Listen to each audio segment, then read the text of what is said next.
di media sosial. Webinar ini juga akan direkam dan diposting melalui platform web ILBS, termasuk di halaman web ILBS at 25, tetapi nama peserta tidak akan ditampilkan.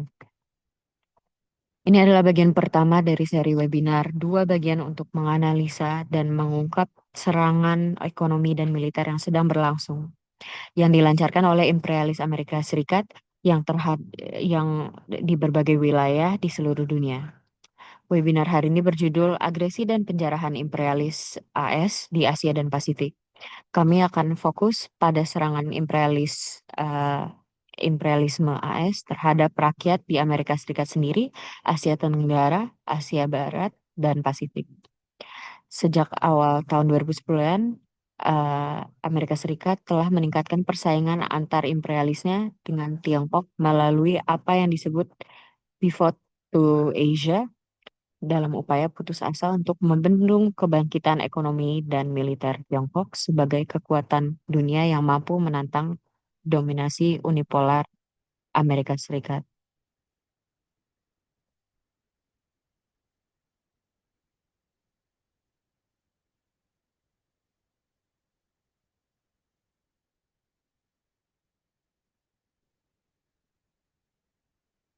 Akhir-akhir ini eh, AS telah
latihan Angkatan Laut Rim of the Pacific atau RIMPAC tahun 2026 yang sedang berlangsung, yang berlangsung dari 24 Juni hingga 31 Juli di dan sekitar Kepulauan Hawaii juga merupakan yang terbesar sepanjang sejarah dengan 30.000 personal dari 30 negara peserta.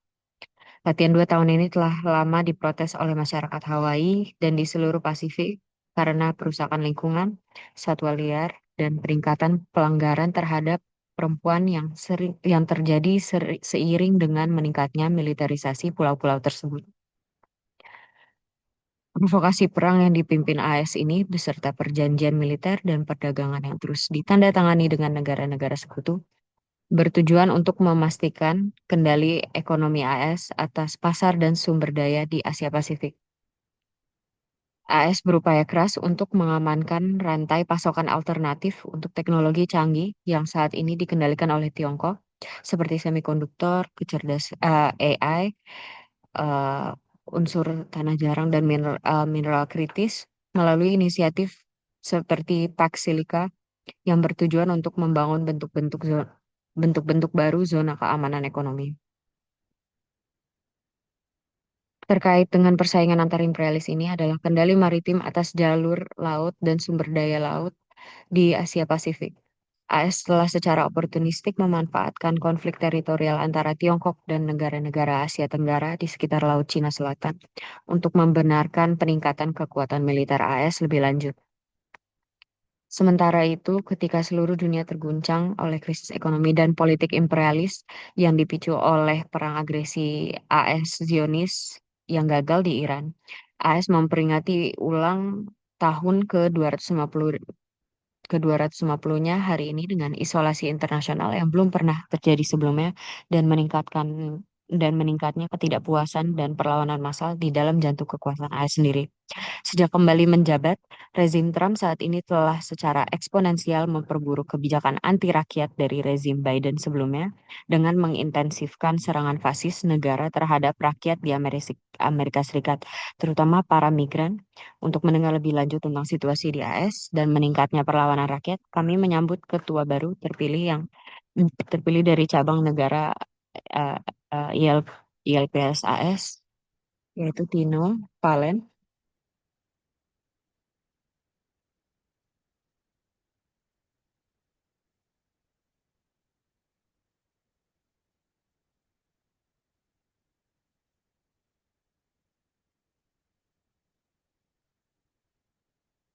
Saya senang bisa bergabung di webinar ini,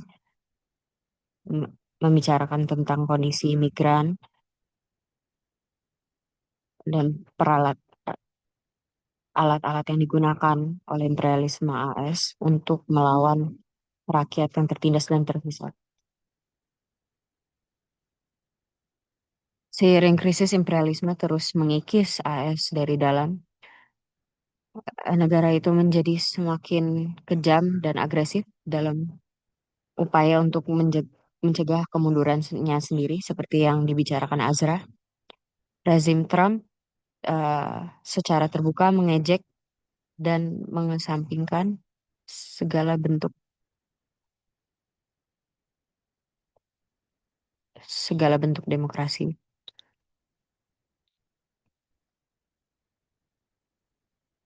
Di dalam negeri, negara AS telah melancarkan serangan yang semakin agresif terhadap rakyat, komunitas, dan gerakan, termasuk serangan fasis terhadap migran dan eh, kelas buruh melalui pengerahan ICE dan militerisasi di kota-kota besar. Serangan terbuka oleh negara ini diiringi dengan serangan besar-besaran terhadap mata pencarian masyarakat melalui eh, RUU atau Undang-Undang Besar yang indah, OBA, atau yang kami sebagai ILPSAS sebut sebagai serangan besar terhadap kelas buruh. Trump terus terang-terangan injak hak-hak demokrasi rakyat dalam upaya untuk mengkonsolidasikan kekuatan dan mengakumulasi lebih banyak kekayaan bagi faksi paling reaksioner dari kelas penguasa. Terkait krisis ekonomi AS dan kebangkitan Trump, utang federal AS membengkak hingga lebih dari 37 triliun US dollar dan angka ini terus meningkat selama masa jabatan kedua Trump. Terlepas dari krisis utang yang sangat besar ini, ia melanjutkan dan bahkan memperluas pemotongan pajak untuk para miliarder terkaya seperti Elon Musk, yaitu triliuner pertama di dunia yang membayar pajak sangat sedikit. Anggaran federal tahunan sekarang melebihi 7,3 triliun US dollar, termasuk anggaran Departemen Perang yang diusulkan untuk meningkat menjadi 1,5 triliun US dollar per tahun. Beban utang besar ini dibebankan kepada para kelas buruh AS karena Trump membatasi program dan layanan yang sangat dibutuhkan rakyat, memangkas Medicaid, yaitu layanan kesehatan pemerintah, program pangan, dan memberhentikan puluhan ribu pegawai pemerintah. Rakyat Amerika Serikat terjerat utang besar dengan upah yang stagnan, pinjaman kredit berbunga tinggi, tanpa ada tanda-tanda perbaikan dari inflasi dan meningkatnya privatisasi layanan publik. Puluhan tahun kegagalan sistemik pemerintahan neoliberal dan neokonservatif oleh kedua partai yaitu Demokrat dan Republik telah gagal memenuhi kebutuhan rakyat atau mengatasi krisis politik dan ekonomi imperialisme AS dan telah menyebabkan fasisme terbuka dan terang-terangan oleh elemen-elemen paling reaksioner, paling chauvinistik, dan paling imperialis dari kapital keuangan yang diwakili oleh rezim Trump. Kelompok penguasa fasis Trump kembali pada tahun 2024 dengan melancarkan kampanye xenofobia terhadap minoritas, tetapi khususnya merendahkan martabat dan menjadikan buruh migran sebagai kambing hitam atas kegagalan ekonomi AS. Dan atas kemiskinan serta penderitaan kelas buruh Amerika dan menampilkan dirinya sebagai satu-satunya pemimpin yang mampu menyelamatkan negara untuk MAGA, mengembalikannya ke kejayaan mitosnya yang belum pernah kita lihat atau rasakan. Eh, Krisis ekonomi AS juga ditimpakan ke negara-negara selatan karena Trump melancarkan perang ekonomi terhadap sebagian besar dunia melalui tarif pajak terhadap konsumen Amerika. Di Nepal, kami diingatkan bahwa banyak kondisi yang sekarang kami hadapi di AS di bawah rezim fasis Trump telah menghantui tanah air dan rakyat kami selama beberapa dekade.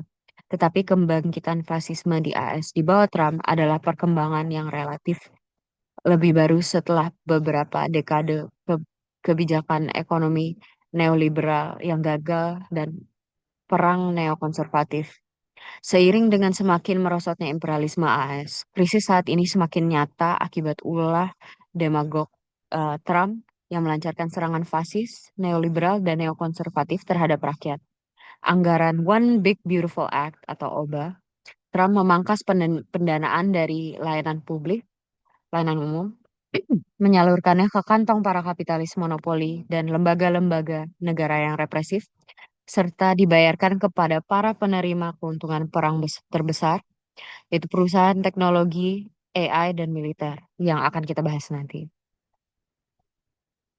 Dalam sejarah modern, kontradiksi imperialisme belum pernah begitu terungkap seperti oleh Trump sendiri, dan puluhan juta orang telah turun ke jalan di AS untuk melawan serangannya yang akan kita bahas nanti. Jadi bagaimana kondisi para migran dan kelompok minoritas? Perlakuan rasis Trump yang merendahkan martabat manusia dan mengkriminalisasi semua migran. Ia menyebut mereka sebagai semua anggota geng, pemerkosa, pembunuh, pengedar narkoba, dan penjahat. Telah menjadikan buruh migran sebagai kambing hitam atas masalah ekonomi dan sosial di antara rakyat AS. Janji Trump tentang program deportasi massal terbesar dalam sejarah telah menyebabkan peningkatan seluruh operasi penegakan hukum imigrasi, penahanan, dan deportasi. OBA secara besar-besaran memperluas anggaran federal untuk penegakan hukum imigrasi. Total 170 miliar US dollar hingga tahun 2029. Dengan dana sebesar 45 miliar dolar AS untuk perluasan pusat penahanan, kapasitas untuk memenjarakan lebih dari 100.000 buruh migran di pusat-pusat penahanan akan meningkat lebih dari 2 kali lipatnya. Dana sebesar 30 miliar dolar AS untuk merekrut lebih banyak personel penegak hukum AS dan lebih dari 60 miliar dolar AS untuk tembok perbatasan dan penegakan hukum di perbatasan. 70.000 migran ditahan dalam kondisi yang mengerikan. Jumlah migran yang ditahan mencapai angka tertinggi dalam sejarah dengan pusat-pusat penahanan yang sudah melebihi kapasitas. Kampanye menentang kamp konsentrasi aligator Alcatraz di Florida, Teluk Guantanamo, situs militer seperti Fort Bliss, penjara Mega Secot di El Salvador, penggerebekan dan penggeledahan besar-besaran oleh ICE, Immigration and Customs Enforcement, di tempat kerja, komunitas, pusat perbelanjaan, dan bahkan gedung pengadilan imigrasi, sekolah, dan rumah sakit yang ditargetkan untuk menangkap 3.000 migran setiap hari mulai dari Juni 2025. Lebih dari 200 warga negara AS telah ditangkap dan beberapa dideportasi. Sekarang pada pertengahan tahun 2026, Trump mengklaim telah mendeportasi lebih dari 500.000 atau setengah juta migran, yaitu keluarga dan orang-orang tercinta yang terpisah dari anak-anak dan keluarga mereka, dan mungkin satu-satunya rumah yang mereka kenal. Menyerang migran secara terang-terangan tanpa memandang status mereka. Awalnya ia mengaku menargetkan migran tanpa dokumen yang memiliki catatan kriminal, namun kemudian meluas ke semua migran. Diskriminasi rasial semakin terinstitusionalisasi. Keputusan Mahkamah Agung pada bulan September membuka jalan bagi penggerebekan yang menargetkan ras tertentu di berbagai kota. Serangan fasis terjadi di mana-mana. Taktiknya meliputi pengawasan elektronik, pelacakan berbasis AI, dan penargetan migran. Tidak ada tempat aman di bawah fasisme. Retorika yang digunakan untuk menjelekkan warga Venezuela sebagai pengedar narkoba dan teroris narkoba digunakan sebagai alasan juga untuk menginvasi Venezuela. Semakin banyak anak tanpa pendamping yang menjadi uh, pekerja pekerja anak di pabrik-pabrik yang telah digerebek, termasuk sejak tahun 2022, dan mereka harus membela diri di pengadilan tanpa orang dewasa atau dukungan secara legal. Krisis ini juga uh, dialami paling buruk oleh kelas buruh, paling berdampak pada para pekerja. Inflasi meroket. Kami bahkan tidak mampu membayar produk yang kami buat di tempat kerja, dan itu pun kami masih memiliki pekerjaan. Telah terjadi pula serangan terhadap hak-hak reproduksi. Akses aborsi diserahkan kepada negara bagian. Pendanaan dipotong, klinik ditutup, dan akses terhadap perawatan dan pilihan reproduksi dibatasi. Hak-hak LGBTQ dan program DEI atau keragaman, kesetaraan, dan inklusi ditutup di sekolah-sekolah, di militer, di bawah Departemen Perang, dan di kantor-kantor pemerintah, taman, dan fasilitas umum yang menandakan pergeseran kebijakan sosial ke arah kanan. Kristen. Terakhir, ada serangan baru terhadap Undang-Undang Hak Pilih yang mensyaratkan identifikasi, itu akte kelahiran, paspor, dokumen kewarganegaraan, penataan ulang daerah pemilihan, menggambarkan ulang peta pemilihan, sehingga komunitas kulit hitam dan komunitas orang kulit yang berwarna tidak dapat memiliki suara mayoritas. Jadi apa saja berbagai alat, metode hukum, dan lembaga yang digunakan untuk menindas rakyat. Rezim Trump kedua lebih menekankan taktik fasis dan kekerasan yang terang-terangan terhadap rakyat. Proyek 2025, cetak biru nasionalis Kristen untuk membentuk kembali pemerintahan federal, melemahkan pemerintah AS dan membangun kepresidenan otoriter dengan konsekuensi yang menghancurkan bagi para kelas buruh, para pekerja, lingkungan, kesehatan masyarakat, dan hak-hak jutaan warga Amerika Serikat. Telah menyelesaikan lebih dari setengah dari proyek 2025 dalam satu setengah tahun pertama masa jabatan kedua ini. Menghapus program keberagaman, kesetaraan, dan inklusi atau DEI, menghapus istilah-istilah seperti orientasi seksual, gender, identitas gender, kesetaraan gender, dan kesadaran gender, beserta aborsi, kesehatan reproduksi, dan hak-hak reproduksi. Memanfaatkan FBI dan Departemen Kehakiman yang seharusnya bersifat imparsial menjadi lembaga penegak hukum federal yang bermotivasi politik, menargetkan dan menuntut musuh politik atau oposisi Trump, membubarkan Departemen Pendidikan dan lembaga berbasis sains seperti National Oceanic and Atmospheric Association atau NOAA yang melacak isu-isu seperti perubahan iklim atau Center for Disease Control dan Prevention, di mana jumlah staf dikurangi lebih dari setengahnya. Gedung Putih telah mencapai kemajuan di semua bidang ini melalui serangkaian perintah eksekutif dan juga perekrutan, pemecatan, dan restrukturisasi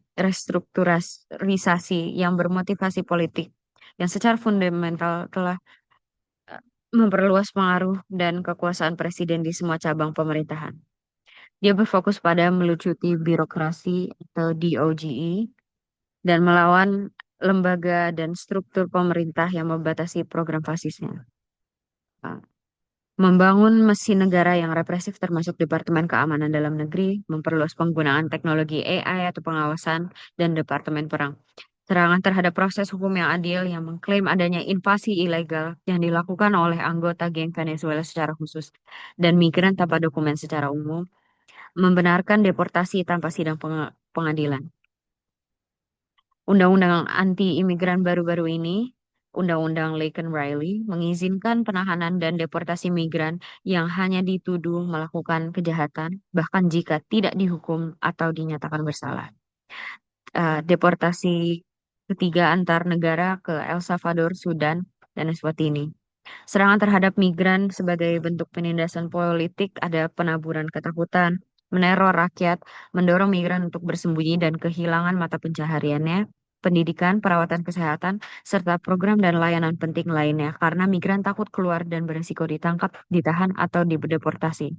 Selama kampanye Presiden 2024, Trump dilaporkan mengatakan kepada para donatur bahwa ia akan menumpas protes pro-Palestina dan mencabut visa bagi mahasiswa internasional yang menghadiri protes tersebut, menggunakan penegakan hukum imigrasi sebagai senjata seperti yang dilakukannya terhadap Mahmud Khalil dan Rumeisa Ostur. Serangan terhadap aktivis woke radikal, aktivis LGBTQ, organisasi pembebasan nasional, organisasi buruh sejati, organisasi sosialis, dan Partai Komunis Marxis yang terbaru. Aktivis anti AI, teknologi AI, pelabelan teroris, pelabelan merah, penangkapan, deportasi, dan lain-lain. Kondisinya sangat buruk di seluruh dunia dan di dalam AS. Ini adalah akibat dari sejarah 250 tahun AS yang penuh dengan ekspansi kolonial dan penaklukan. Penaklukan dan dominasi imperialis, perang dan penindasan demi keuntungan kelas penguasa kapitalis monopoli. Nima dan Ronda sama-sama menyebutkan hal-hal ini dalam rangkuman kerja kampanye ILPSAS selama beberapa tahun terakhir. Bersamaan dengan meningkatnya perjuangan rakyat di seluruh AS dalam menentang perang imperialis, fasisme, eksploitasi, pengisapan, penjarahan, dan penindasan Trump. Membela perjuangan rakyat adalah kampanye melawan represi negara, memperjuangkan pembelaan terhadap para aktivis yang menghadapi penangkapan yang tidak benar dan tuduhan palsu.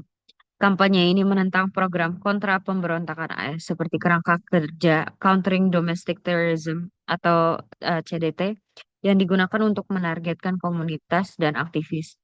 Kami berjuang bersama mahasiswa dan buruh yang menghadapi represi di kampus di bawah kebijakan yang dirancang untuk membungkam suara mereka dan menekan mobilisasi di seluruh negeri melawan genosida di Palestina dan perang di Asia Barat. Seiring meningkatnya penindasan fasis terhadap rakyat di bawah pemerintahan Trump, ILPSAS menegaskan kembali antifasis orientasi kampanye DPS. Kami berjuang untuk membebaskan migran dari penahanan, mengungkap pusat-pusat penahanan yang berorientasi profit, dan menuntut agar ICE keluar dari tempat kerja, sekolah, dan komunitas kami.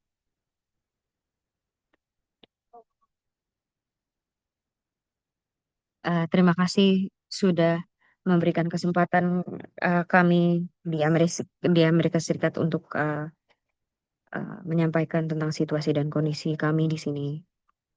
Terima kasih. Pembicara kita selanjutnya untuk uh, meng-highlight apa yang sudah disampaikan oleh Dino, fasisme di negara imperialis AS semakin memburuk karena krisis imperialis yang menyebabkan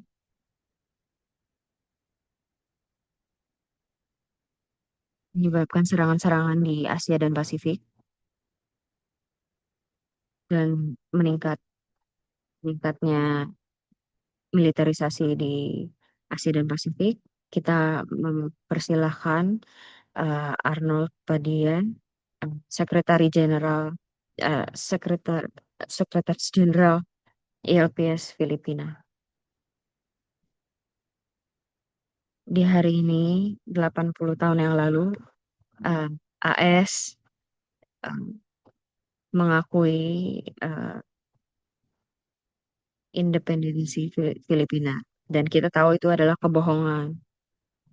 Dan meskipun eh, kawan-kawan kawan-kawan Filipina berteman dengan teman-teman di AS,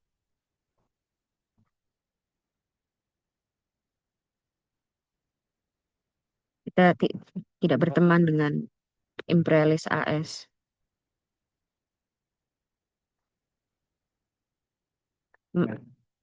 Saya ingin berfokus malam ini bagaimana kita harus memahami uh, perluasan dramatis intervensi militer dan ekonomi AS di seluruh Asia Timur dan Tenggara, khususnya di Filipina. Karena Beberapa pengamat itu menganalisa situasi sekarang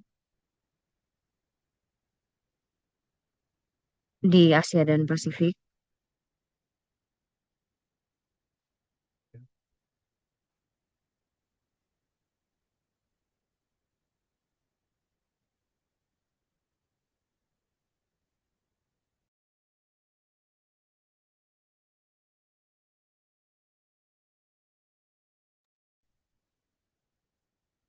Nah, untuk mengerti bagaimana apa yang terjadi, kita harus melihat situasi geopolitik yang lebih besar lagi. Kita butuh untuk mengerti mengapa dan bagaimana imperialisme Amerika Serikat sedang menggeser fokusnya dari globalisasi neoliberal sebelumnya menuju kompetisi strategis yang terjadi hari ini. Beberapa dekade setelah Perang Dingin, imperialisme Amerika menjaga dominasinya melalui neoliberalisme dan itu mempromosikan perdagangan bebas, liberalisasi pendidikan, privatisasi, dan globalisasi finansial. Dan ini menjaga kapital monopoli Amerika Serikat untuk tetap bisa mengontrol finansial, teknologi, dan militer. Tujuannya adalah cukup jelas, yaitu memaksimalkan keuntungan bagi Amerika Serikat dan menjaga hegemoni global Amerika Serikat. Dan, dan ini menciptakan konsekuensi yang eh, sangat terlihat dan bagaimana Amerika Serikat makin bergantung pada militer industri dan hal ini pun Tiongkok sedang membangun kapasitas industrialnya dengan struktur yang ada. Dan Tiongkok sekarang menguasai atau mendominasi sektor manufaktur dari baterai, solar panel, dan lain-lain. Itu sudah menjadi bagian tidak terpisahkan dari situasi hari ini. Dan ini mewakilkan tantangan yang besar bagi dominasi imperialisme Amerika Serikat pasca Perang Dingin. Dan bagi Washington,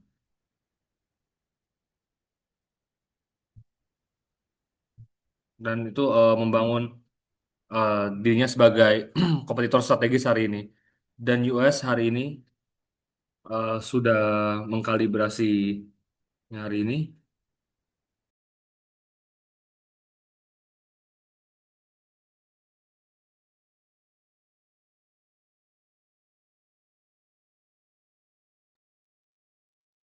dan dia berusaha untuk menjaga industri yang strategis melalui kebijakan industrinya dia.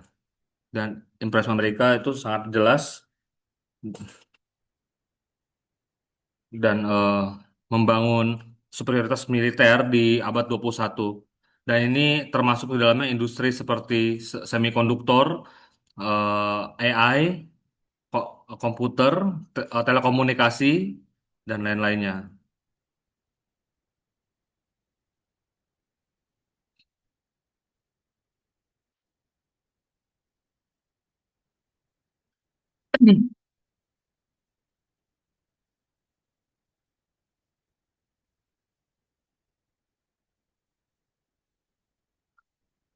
Dan di bawah imperialisme yang berubah hari ini dalam masalah strateginya di Asia Tenggara hari ini menjadi lebih strategis lagi bagi imperialisme Amerika Serikat dan sudah menjadi pusat dari kompetisi strategis antara US dan Cina. Dan wilayah ini memiliki beberapa rute maritim yang paling strategis, juga berdiri sebagai pusat manufaktur dan sumber daripada mineral kritis. Dan dia menjadi sumber dari bahan mentah untuk industri semikonduktor paling besar di dunia, terutama untuk kepentingan Tiongkok.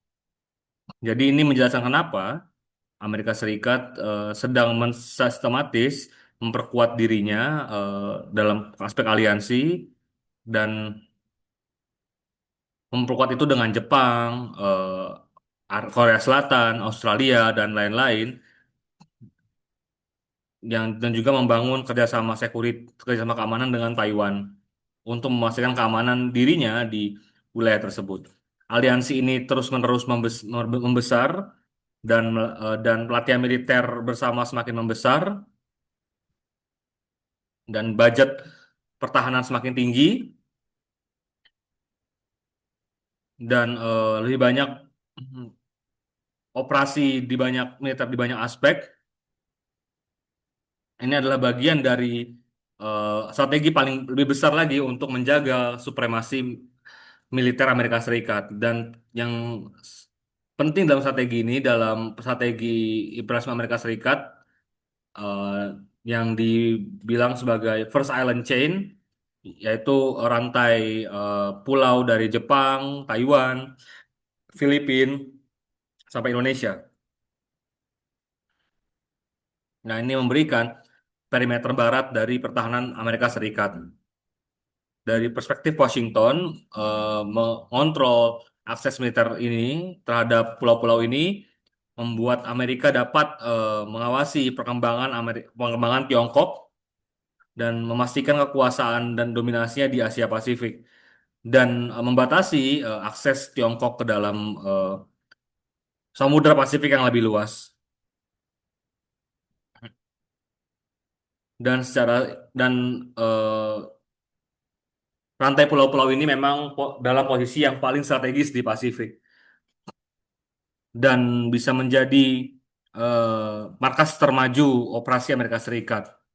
Dan kepentingan strategis ini di Filipina sudah mempercepat dirinya secara dramatis di bawah rezim Marcos Junior. Di bawah dia, eh, Amerika Serikat sudah memperbesar jumlah daripada markas militer yang sudah dia miliki dan kekuatan Amerika sedang berusaha untuk membangun markas militer di negeri hari ini.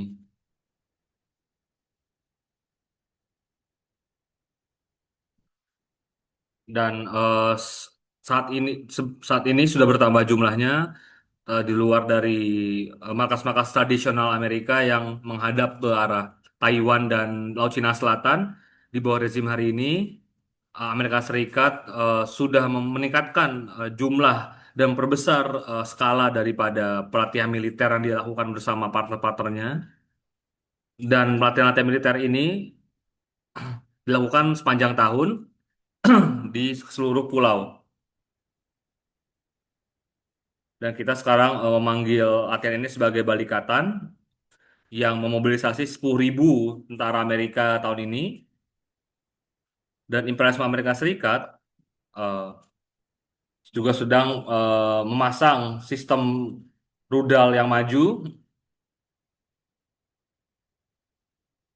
lalu membangun, lalu juga eh, drone Reaper Amerika Serikat juga terbang di atas langit Asia Tenggara yang diterbangkan dari Manila dan pertama kali di Balikatan hari ini yang aktivitasnya hari ini mengganggu 600 kilometer persegi wilayah Filipina.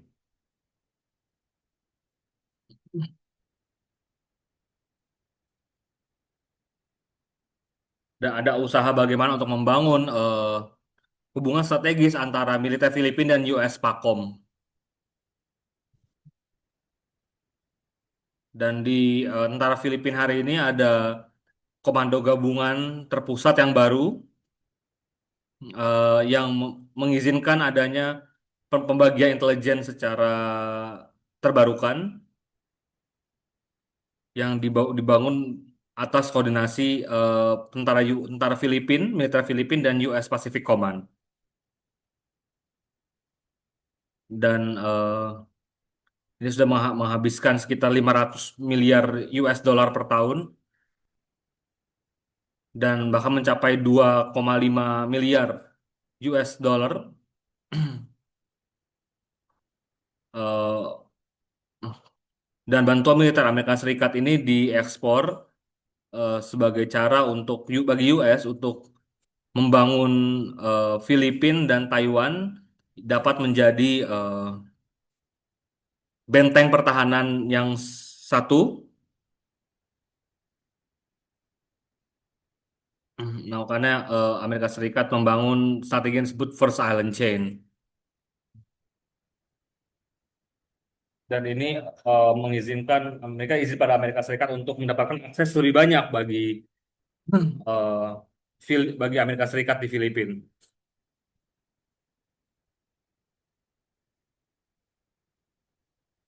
Nah, dan bagaimana skema hari ini juga digunakan. Dan ini adalah komponen eh, dan usaha Washington untuk merubah Filipina menjadi tempat operasi terdepannya sebagai bagian dari strategi Indo-Pasifik. Dan apa yang signifikan hari ini adalah militer US dan punya agenda geopolitik.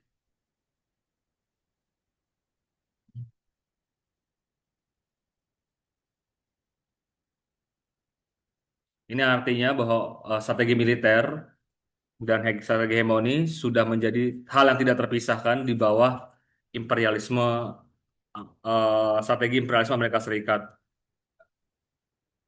Perampokan imperialis Amerika Serikat sudah menjadi sangat vulgar dan agresif,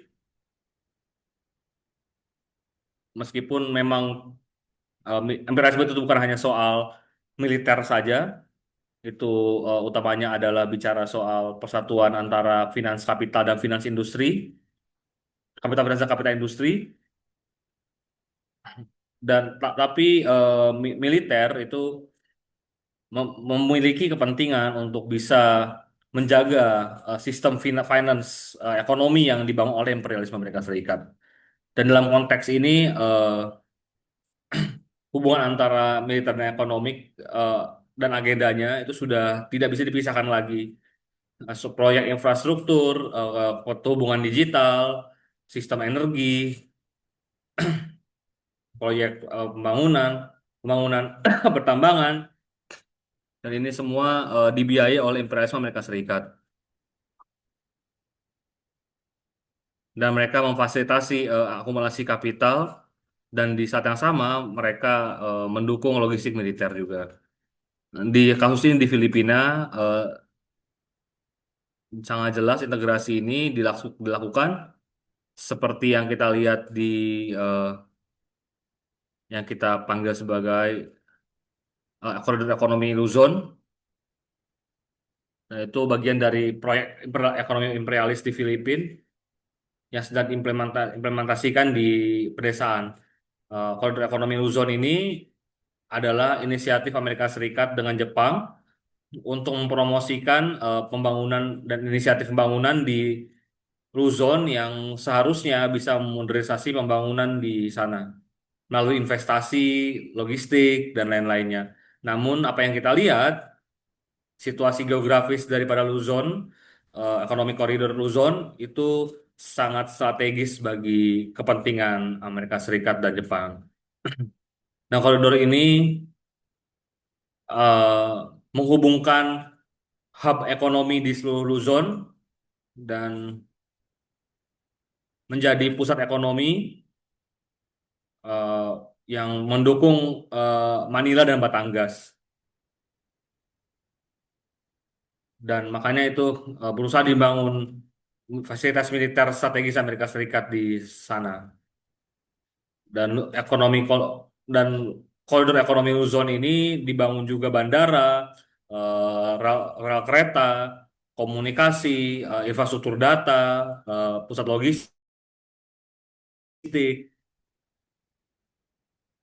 dan dan ini semua memiliki fungsi militer dan finance. Nah, ketika kita bicara tentang bagaimana gerak daripada barang, kita bagaimana memindahkan kargo, dan bagaimana mengantarkan peralatan militer, Dan bagaimana dia bisa membangun, mereka juga berusaha membangun komunikasi militer, mereka berusaha membangun industri pendukungnya, mereka mendukung pembangunan pipa untuk mendukung basis-basis militer ini.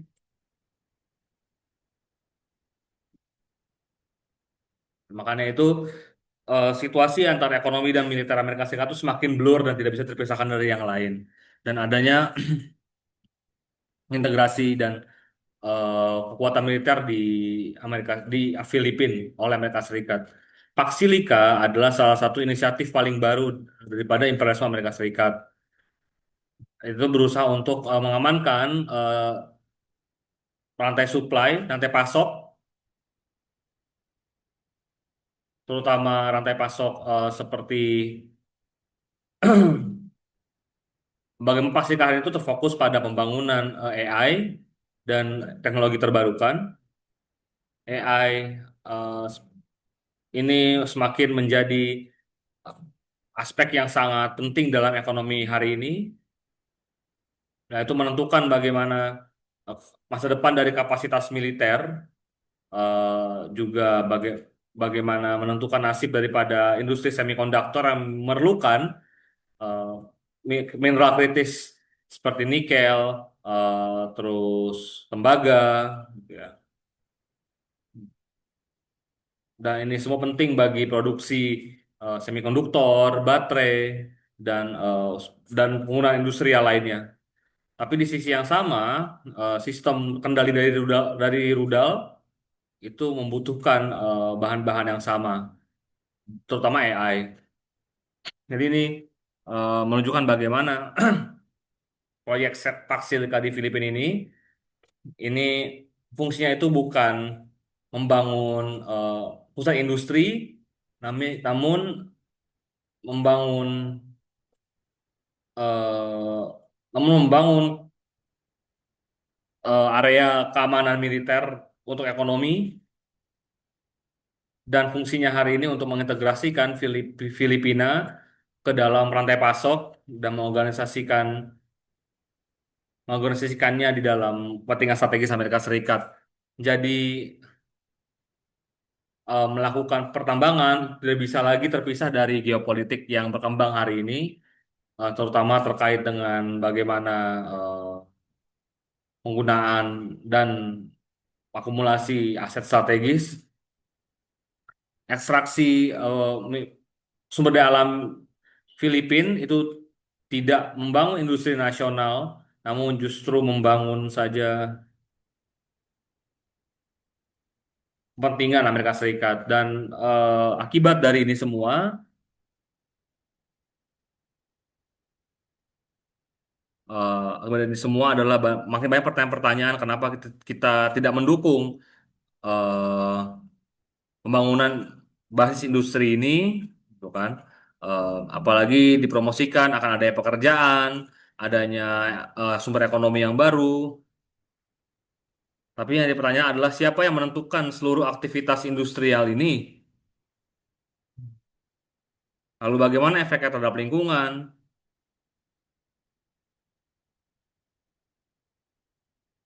Dan ini sebetulnya hanya menjadi pusat besar untuk melakukan proses mineral kritis sebetulnya.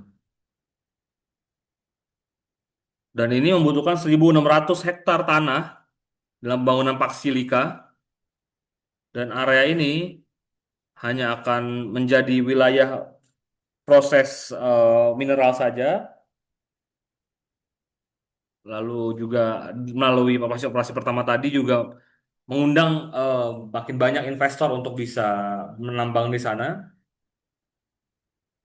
dan bisa membangun akhirnya economic security zone, karena sebetulnya ini bukan simpel proyek ekonomi saja, tapi ini memiliki nilai strategis militer bagi Amerika Serikat. Jadi saat jadi ketika hubungan intens Amerika Serikat dan Tiongkok semakin intens dan mereka mulai diekspos dengan ancaman militer,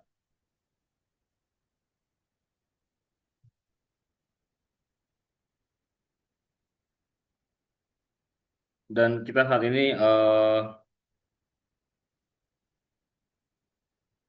dan ini memiliki fungsi komersial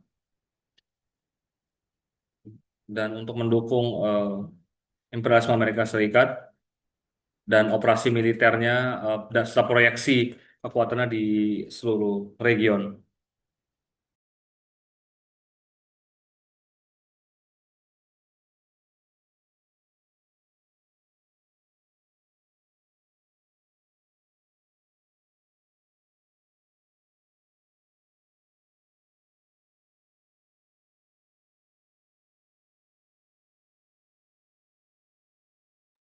Aliansi militer semakin meluas, perjanjian kerjasama pertahanan semakin banyak, infrastruktur strategis semakin terkait dengan perencanaan militer,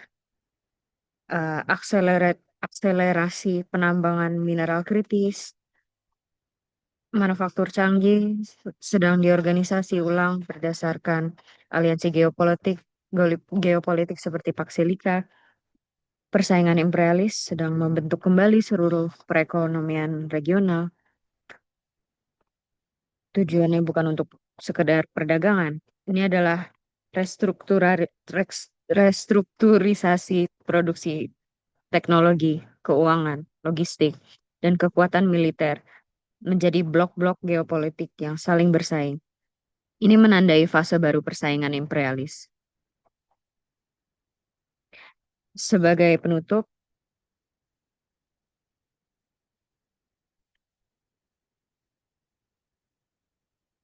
apa yang kita saksikan hari ini jauh lebih dari sekedar perluasan kerjasama militer.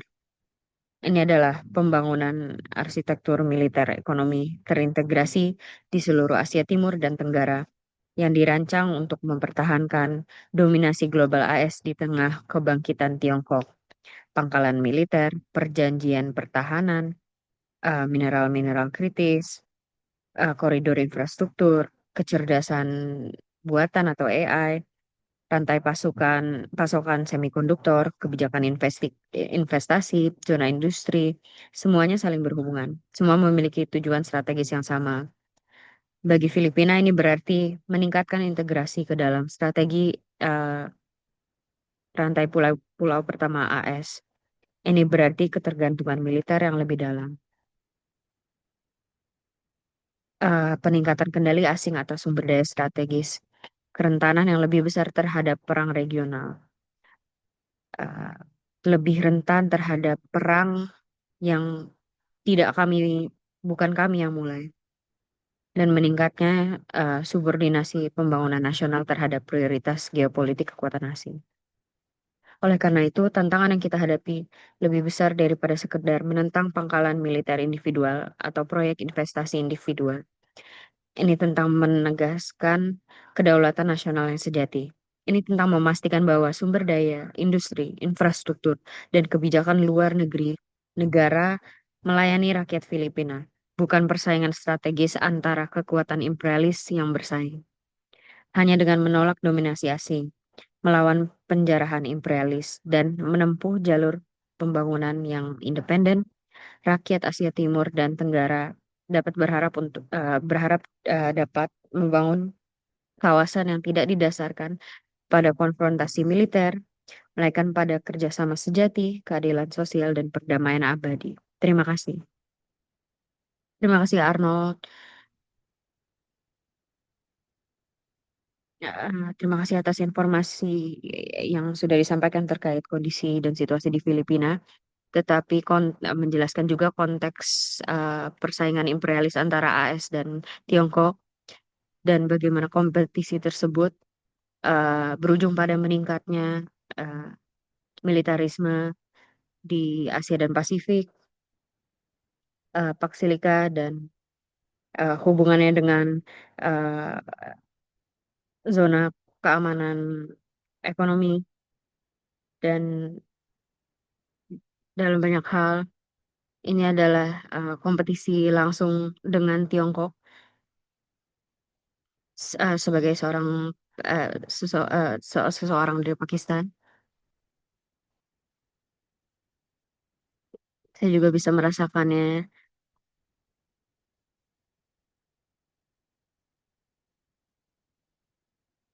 eh, Konteks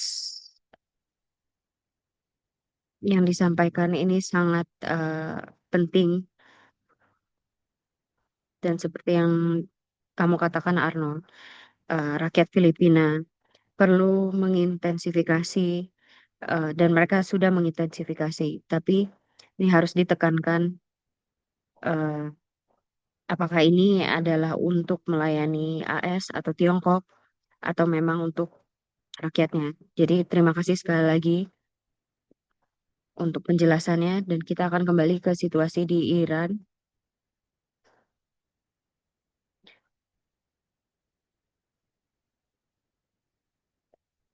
yang sangat amat berhubungan dengan serangan AS Zionis dan hari ini juga adalah peringatan untuk almarhum Khamenei dan saya akan memperkenalkan dan mempersilahkan Amin Arar untuk mempresentasikan. Maaf, eh, saya berterima kasih karena saya mendapatkan kesempatan untuk menyampaikan di webinar ini. ILP sebagai organisernya dalam hari yang sangat spesial ini, yaitu Juli keempat, yaitu eh, Hari Kebangkitan Nasional AS.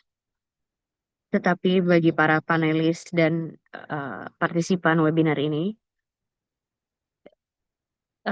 semenjak 250 tahun berdirinya AS,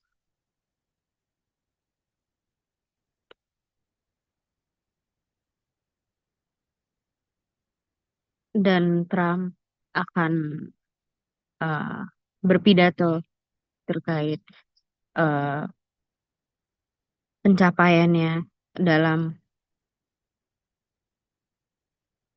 pembantaiannya terhadap rakyat Palestina di Gaza, penculikan di Venezuela, penculikan Presiden Venezuela. Dia akan menyombong-nyombongkan terkait kekerasan-kekerasan yang sudah eh, ia lakukan. Tapi saya tidak yakin apakah dia akan eh, menyampaikan terkait 400 personel militer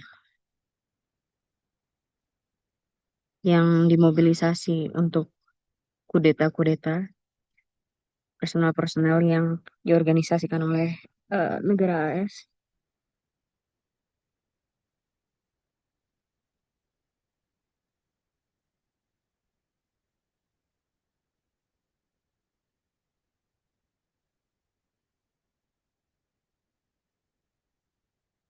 Tapi ini bukanlah sesuatu yang baru.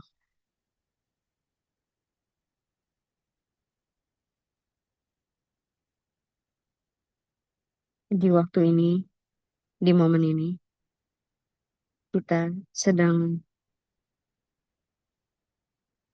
eh, sedang ada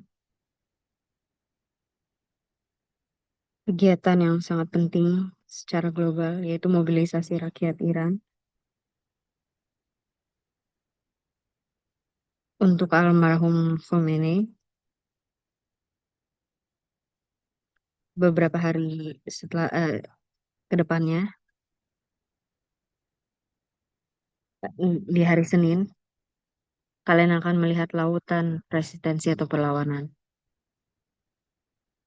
Perlawanan oleh 10 jutaan orang-orang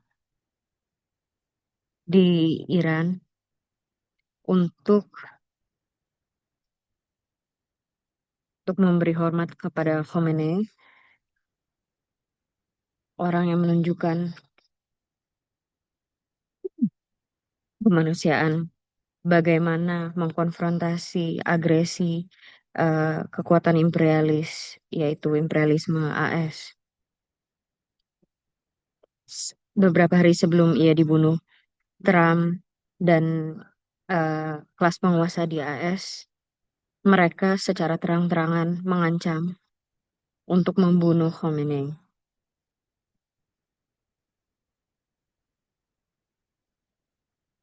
Dan responnya adalah mereka tidak akan tunduk.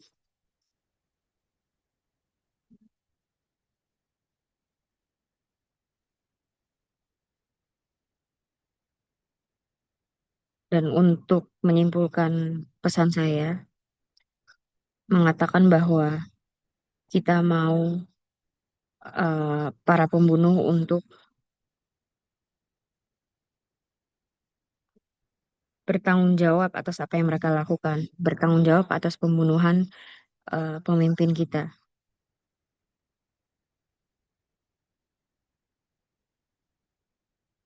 bertanggung jawab atas genosida yang sedang terjadi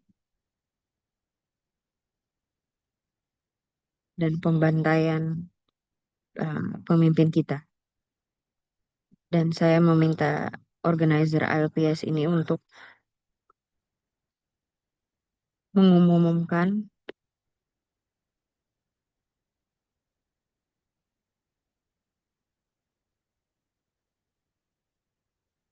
sebuah tribut untuk Khomeini. Apa yang telah dia lakukan, siapa dia, dan kontribusinya. Saya meminta uh, semua yang hadir untuk menandatanganinya, kirimkan ke teman, kerabat, keluarga kalian.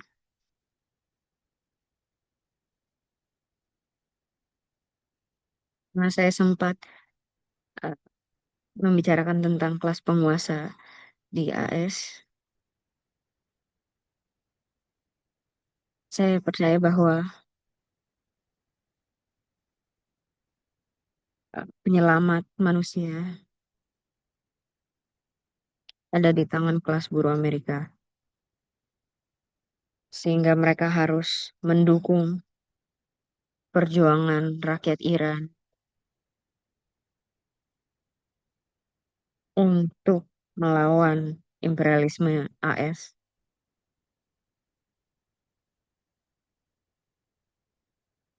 dan untuk menempatkan perjanjian mereka untuk bernegosiasi. Dan ini sangat penting adalah untuk menghentikan semua operasi militer terhadap gerakan perlawanan di Asia.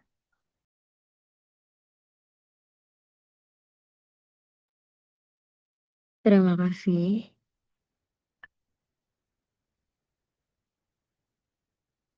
uh, atas pembicara kita dari Iran karena ada sebuah pemakaman yang sedang uh, dan pesan yang paling penting darinya adalah saya percaya bahwa kelas buruh Amerika Serikat uh, adalah yang paling mampu untuk menuntut pertanggungjawab negara AS. Dan dari ELPS, kita percaya bahwa kelas buruh di seluruh dunia uh, kekuatan satu-satunya yang mampu untuk menjatuhkan imperialisme, untuk menghentikan yang seperti Tino katakan, untuk menghentikan 250 tahun penjarahan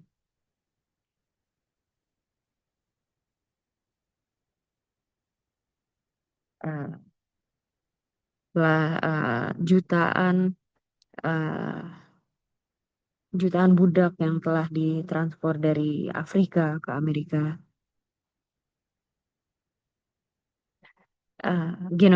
genosida di Palestina. Uh, saya telah mengunjungi beberapa tempat uh, ekstraksi mineral kritis di Pakistan.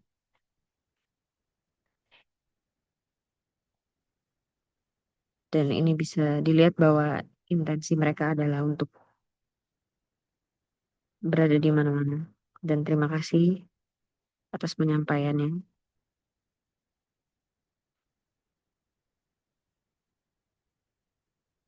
Selanjutnya saya perkenalkan dan persilahkan Amin Arar. Terima kasih sudah hadir.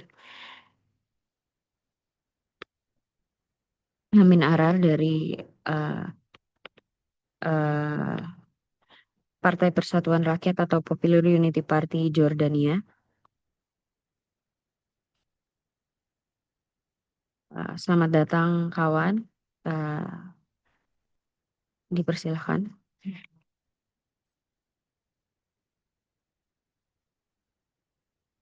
Kawan-kawan dan teman-teman saya, atas nama Partai Persatuan Rakyat atau Popular Unity Party, kami menyampaikan rasa terima kasih kami atas undangan ini dan kesempatan untuk mengangkat isu-isu penting di panggung global, terutama di kawasan Asia Barat yang bergejolak ini. Salam revolusioner. Terima kasih LBS.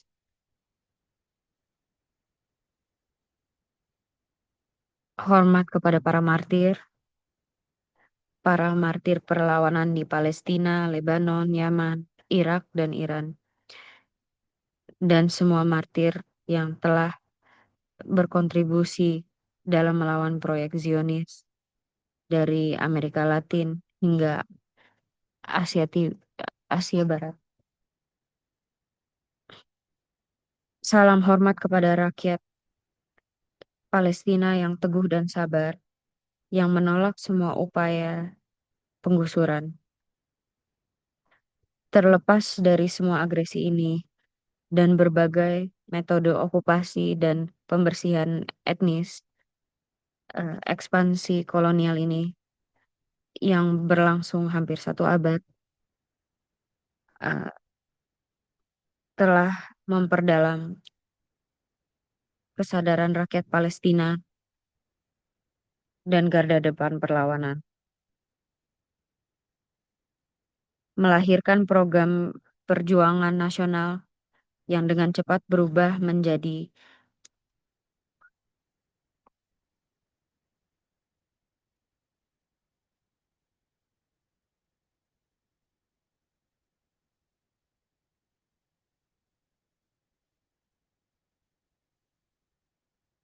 menjadi gerakan rakyat Palestina yang luas, yang dampaknya meluas ke rakyat dan bangsa Arab dan Islam kita, dan kegerakan pembebasan di seluruh dunia. Salam hormat kepada semua pejuang perlawanan dan kepada semua orang yang mengatakan tidak terhadap aliansi Zionis imperialisme ini. Sebagai akibat dari agresi Zionis dan pendudukan hampir sepertiga wilayah Lebanon pada tahun 1982, Front Perlawanan Nasional Lebanon atau Lebanon National Resistance Front diluncurkan, diikuti oleh perlawanan Islam di Lebanon. Terlepas dari pasang surut, kemajuan dan kemunduran dalam uh, proyek perlawanan Palestina selama beberapa dekade terakhir, dan terlepas dari besarnya pengorbanan, keteguhan dalam menghadapi genosida yang terus berlanjut, dan tidak hanya genosida tetapi ekosida juga, eh, pembunuhan kebudayaan yang terus berlanjut sejak Nakba, kelanjutan perlawanan dan penolakan terhadap skema pengungsian telah mengubah gagasan perlawanan dan budaya perlawanan menjadi sebuah sebuah proyek perlawanan dengan pilar, komponen, dan arusnya yang semuanya bersatu dalam perlawanan mereka terhadap Zionisme imperialisme Amerika Serikat, dan semua pihak yang beraliansi kepada mereka, dengan mereka. Sebenarnya setelah 7 Oktober, kita sedang dihadapi dengan komponen-komponen Arab baru yang terlibat dalam melawan proyek Zionis Amerika di Yaman dan Irak. Perlawanan ini dengan berbagai bagiannya yang luas telah berhasil memaksakan persamaan dan aturan keterlibatan baru dengan Al-Aqsa Flood sebagai katalis utamanya. Meskipun peristiwa tersebut merupakan tonggak sejarah dalam perjuangan dan perlawanan yang berkepanjangan terhadap proyek kolonial Zionis, keunikannya terletak pada kenyataan bahwa dampak dan pengaruhnya melampaui batas geografis Gaza dan Palestina untuk mencapai wilayah tersebut, wilayah yang lebih luas, dan dunia. Pengorbanan dan darah lebih dari 1/4 juta warga Palestina, diantaranya para martir yang terluka, yang hilang, dan tahanan selama 2,5 tahun, dan terlepas dari genosida yang sedang berlangsung, eh, kita memiliki kekuatan pendorong di balik titik balik bersejarah. Ini telah memperbaiki tingkat kesadaran mengenai realitas konflik dan akar sejarahnya, dan telah mengembalikan masalah ke tempatnya yang semestinya, bahwa perjuangan rakyat Palestina adalah perjuangan perjuangan sah dan adil atas pembebasan nasional untuk membebaskan diri dari proyek penjajah kolonial paling keji dalam sejarah manusia, proyek pendudukan Zionis. Cakupan dan jangkauan negara perlawanan, budayanya, dan keragaman bentuk dan strukturnya telah meluas menjadi Arab Islamic International, menempa jalannya dalam fase historis ini, dan telah berhasil menghentikan kereta proyek Timur Tengah baru Zionis Amerika.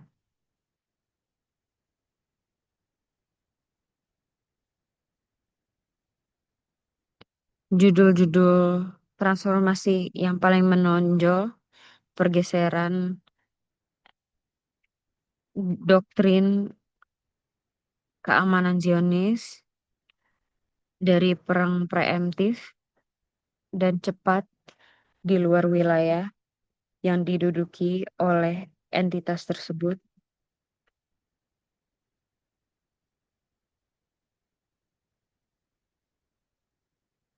menjadi perang yang tidak melepaskan karakter preemptifnya, tetapi telah berubah menjadi perang yang panjang dan perang eksistensial. Zionisme sebagai alat dan mitra kolonial. Kita membicarakan tentang Zionisme dan proyeknya mewujudkan realitas kolonial, pendudukan, dan penjajah kolonial yang berevolusi dari alat utilitarian yang melayani Inggris dan ambisi kolonial Amerika, kemudian berubah menjadi mitra dalam kepentingan dan dalam membangun kemampuan hegemoni brutal dan genosida. Spesialisasi dalam represi dan pengawasan, dalam pembagian kerja kapitalis, Zionisme dan entitas Zionis telah berspesialisasi dalam mengembangkan teknik espionase, pengawasan, represi, dan genosida terhadap rakyat dan kelompok-kelompok manusia, tidak hanya di Palestina, tetapi juga di negara-negara yang secara geografis jauh dari Palestina, seperti Iran, Yaman, dan Lebanon, yang dekat juga dengan Palestina. Eskalasi menuju genosida. Entitas Zionis yang telah berubah men- menjadi negara yang mewujudkan tingkat fasisme tertinggi dan desakan pada kejahatan perang, pembersihan etnis, dan genosida dalam berbagai bentuknya, genosida demografis, penghancuran kesadaran, dan hak untuk kembali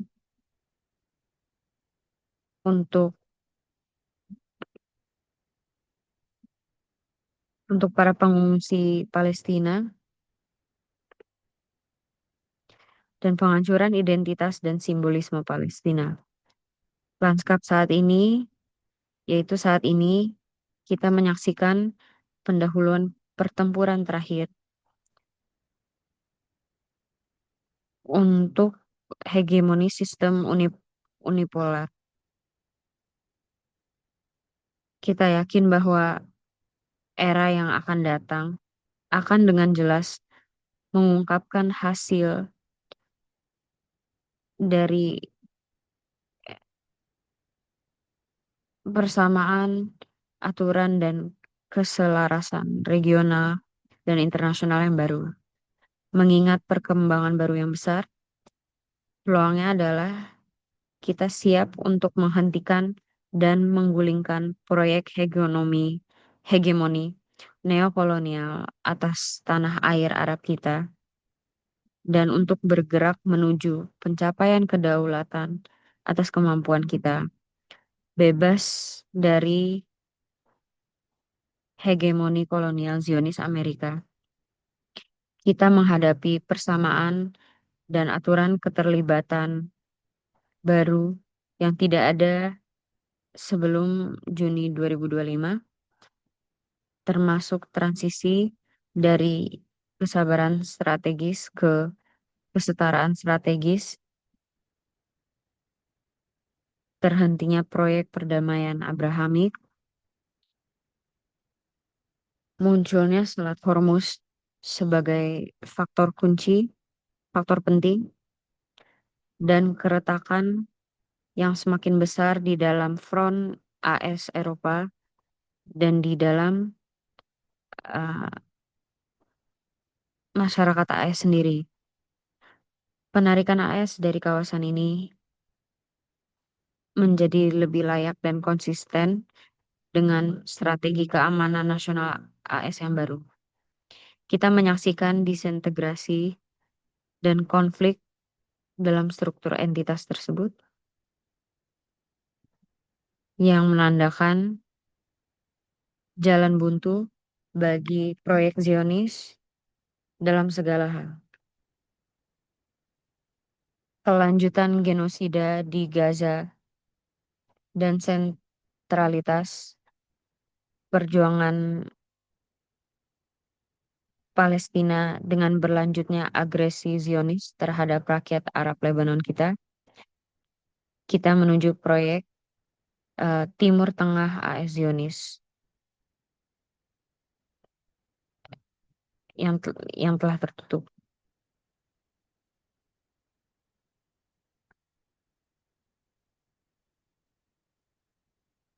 Dan telah membuka jalan bagi kemungkinan untuk melepaskan diri dari hegemoni Zionis Amerika dan membuka cakrawala yang luas untuk babak baru kerjasama yang setara dan adil antara negara-negara di kawasan Arab dengan Iran, Turki, dan Pakistan.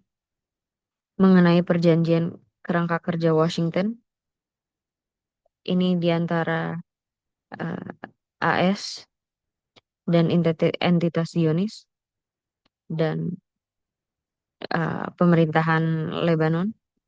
Kami mengutuk penandatanganan oleh perwakilan pemerintah Lebanon di Washington atas perjanjian penyerahan dan penundukan ini yang memenuhi syarat-syarat musuh Zionis dan melanggar kedaulatan negara Lebanon.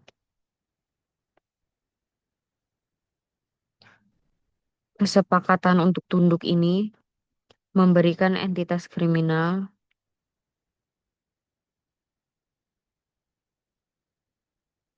memberikan entitas kriminal ini sertifikat tidak bersalah atas semua pembantaian dan genosida yang telah dilakukannya. Pada saat pemerintah Lebanon menyatakan penyerahan diri yang memalukan kepada musuh Zionis, kami memberi hormat kepada para pejuang perlawanan Lebanon yang heroik, yang mempermalukan musuh Zionis dan menunjukkan ketidakberdayaannya di medan perang. Kami sepenuhnya yakin bahwa perlawanan Lebanon, rakyat Lebanon, mampu menggagalkan kesepakatan serupa apapun karena terlibat dengan musuh dan melawannya, bukan tunduk pada perintahnya, adalah jalan untuk melindungi tanah dan kedaulatan Lebanon. Perang belum berakhir, dan baik Amerika Serikat maupun entitas Zionis belum menyerah dan tidak akan menyerah. Konfliknya akan terus berlanjut. Kini menjadi mungkin untuk melanjutkan pembentukan eh, sistem ekonomi dan keamanan regional baru berdasarkan kerjasama antara Pakistan, Iran, Turki, Arab Saudi, Mesir yang bebas dari hegemoni Amerika Zionis. Kita menghadapi Mediterania Timur, Asia Barat, dan Afrika Utara yang baru, tetapi di luar hegemoni Zionis Amerika. Eh, Hidup solidaritas internasional sekali lagi. Terima kasih atas kesempatan ini. Terima kasih banyak, Amin.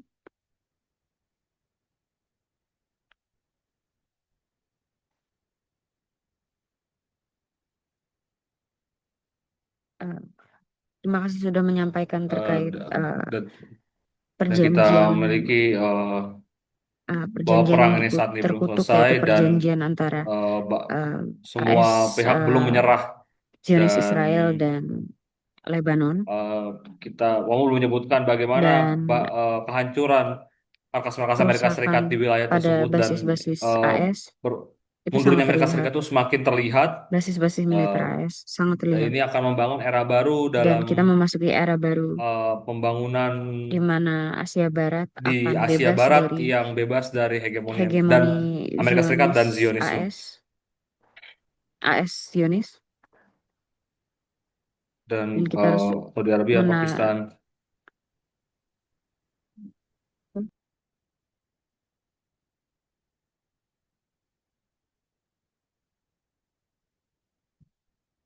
Nah, dan, bagaimana Iran dan berusaha untuk melawan balik imperialisme Amerika Serikat dan di mana perlawanan terhadap imperialisme Amerika Serikat dan melawan segala macam imperialisme lainnya yang terima kasih sudah mengingatkan kita bahwa Palestina saat ini masih berada di dalam situasi genosida dan tahanan politik saat ini masih situasinya sangat buruk dan ini harus dipropagandakan lebih jauh lagi dan entitas Zionis sudah melakukan apapun yang dia bisa untuk melakukan pembersihan etnis terhadap identitas Palestina dan memastikan Palestina hilang dari muka bumi. Namun saat ini belum bisa dilakukan oleh mereka karena perlawanan Palestina, rakyat Palestina itu masih sangat tegas, teguh, dan sangat berani di saat menghadapi ekosida dan genosida, kelaparan dan penghinaan dan seluruh bentuk perjanjian yang dilakukan Trump yang berusaha untuk menghancurkan perlawanan Palestina. Namun saat ini kita semua sepakat bahwa dan percaya bahwa kekuatan perlawanan hari ini bisa akan merebut kembali kekuasaan rakyat Palestina atas tanahnya sendiri. Dan terima kasih dan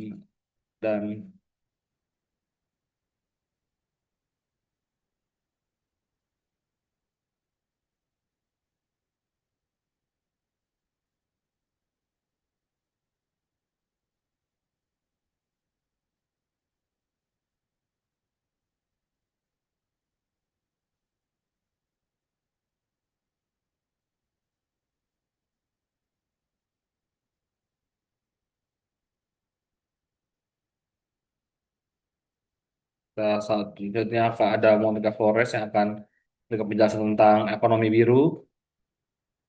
Nah, itu adalah skema neoliberal yang sangat buruk dan ini juga skema militer yang dimajukan oleh imperialisme Amerika Serikat yang sudah mengacak-acak region Pasifik, terutama saat terjadi typhoon di wilayah tersebut dan sekarang sudah berada di Guam, di mana di tempat di mana Mike berada ini sekarang tidak ada internet karena ada mati lampu seperti saat Pakistan hari ini dan sudah meminta untuk menyampaikan pesan ini. Ini Guam adalah koloni Amerika Serikat yang sedang dibangun untuk perang dan latihan perang dan saat ini sedang menghadapi konsekuensi dari krisis iklim yang terjadi dan berhubungan langsung dengan mesin perang yang sedang aktif dan kita akan terus bergerak jadi tetap berdoa dan memberikan dukungan pada kami dan kita akan masuk ke dalam pertanyaan tanya jawab sisi tanya jawab dan kita akan memberikan kesempatan bagi kawan-kawan untuk bisa bertanya. Sudah dikatakan sebelumnya, berikan pertanyaan Anda di eh, kotak tanya jawab ataupun raise hand secara langsung. Dan tolong juga buat pertanyaanmu sangat singkat karena waktu kita semakin sedikit. Dan ini sekarang saya berikan kesempatan bagi Floor untuk bisa bertanya. Terima kasih.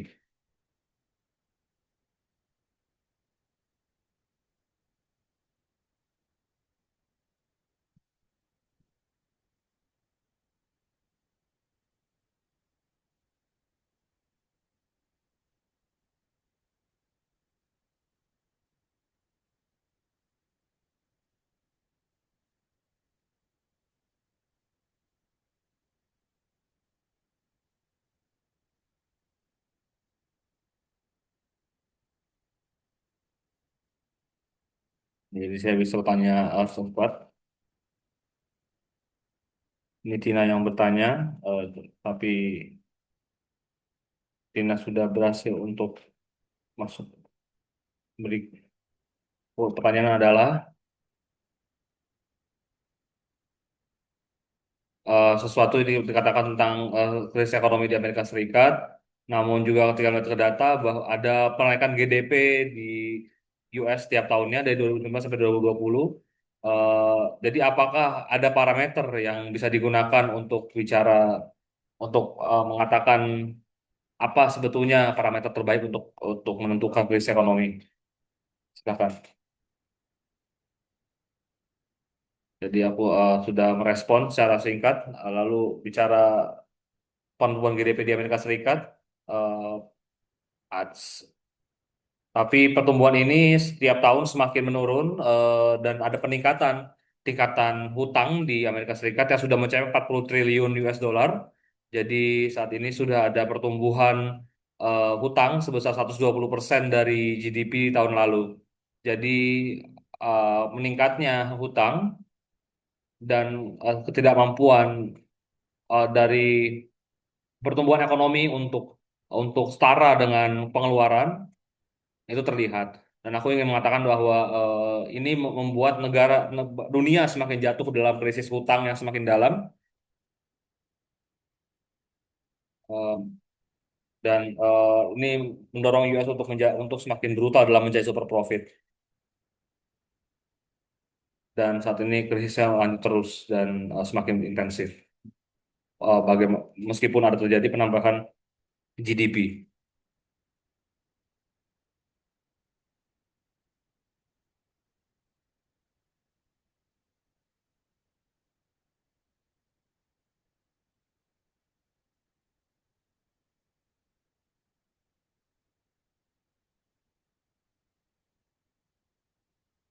Ya, eh, ya saya ingin menambah beberapa poin.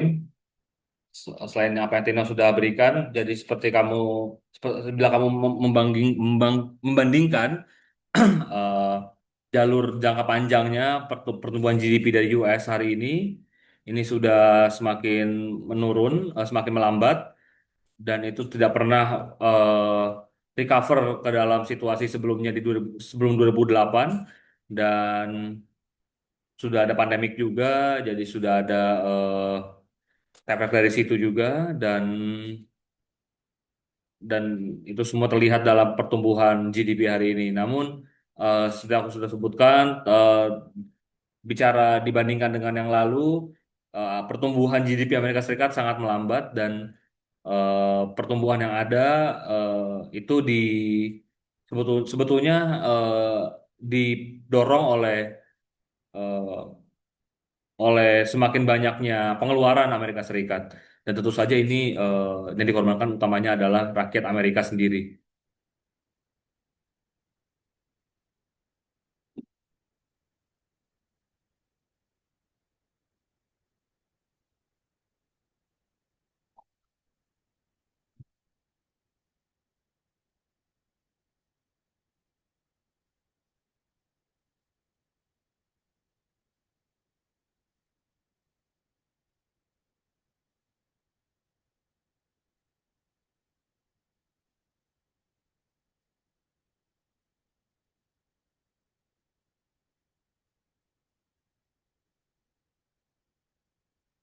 Jadi kalau tidak ada pertanyaan lagi, mungkin kita bisa langsung saja membacakan ringkasannya. Tapi juga ada beberapa apa eh,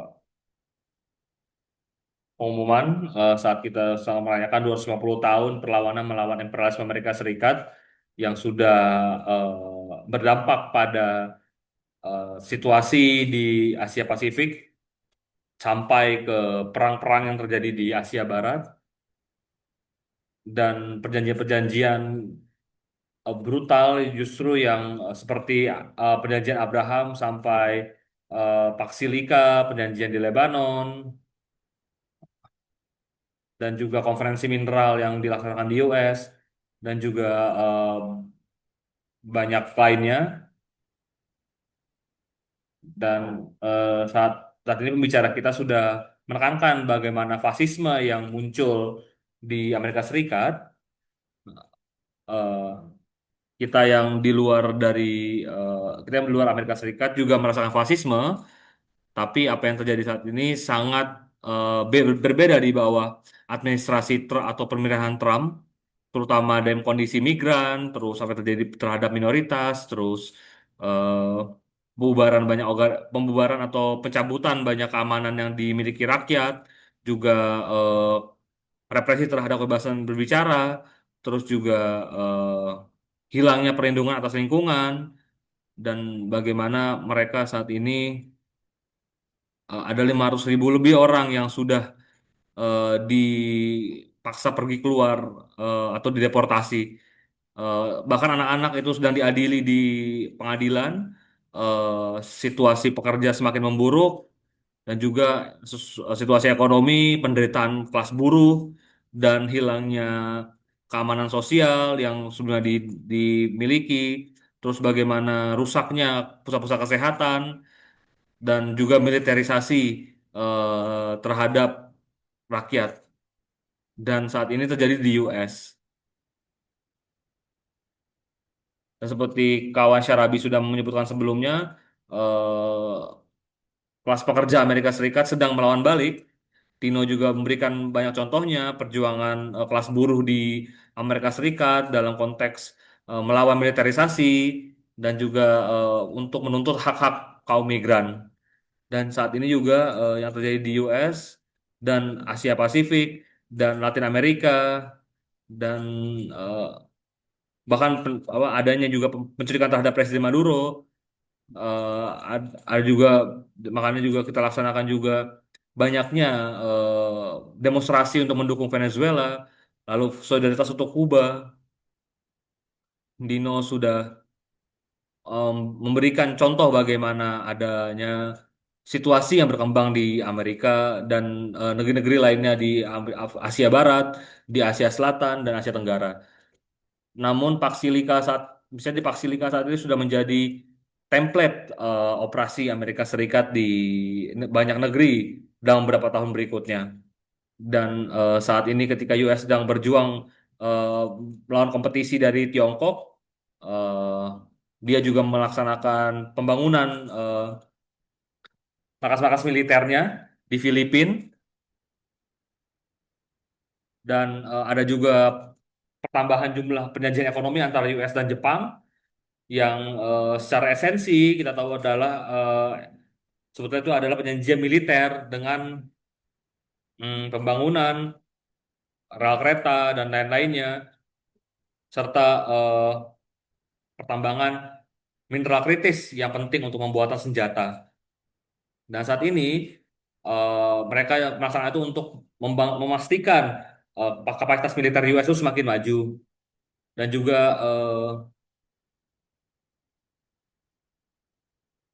juga kita lihat bagaimana adanya martir atau gugurnya 168 anak-anak di Minab, gugurnya pimpinan besar Iran, Ali Khamenei, dan ini sudah menjadi simbol perlawanan dari rakyat melawan militerisme dan dari tahun 1948 Palestina eh,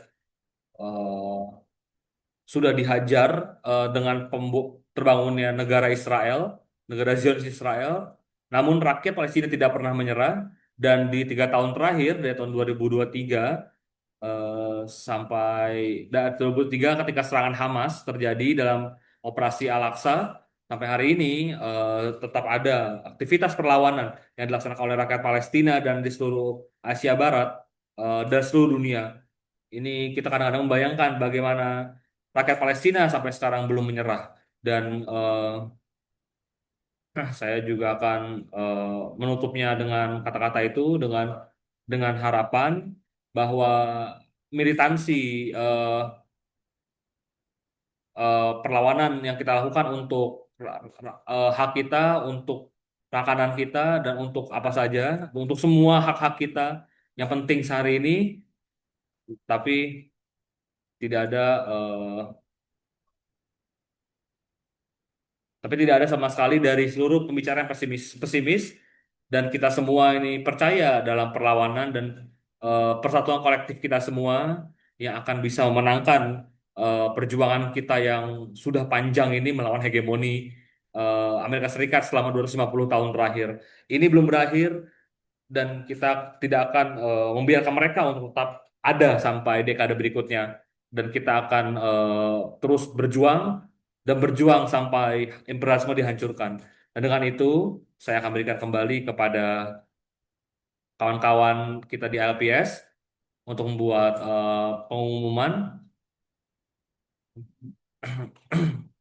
karena sudah saya kehilangan cukup banyak yang sudah saya tulis. Jadi terima kasih pada kawan-kawan LPS. Terima kasih Azra atas closing statementnya. Kita akan melanjutkan usaha kita di ketika menghadapi agresi imperialis yang semakin agresi dan perampokan imperialis yang semakin intensif dengan membangun front persatuan yang luas dan anti imperialis melawan musuh bersama kita, melawan imperialisme. Jadi kita akan melanjutkan eh, harus terus membangun ILPS untuk menjadi kekuatan anti imperialis di seluruh dunia dan akhirnya bisa menangkan perjuangan menuju sosialisme.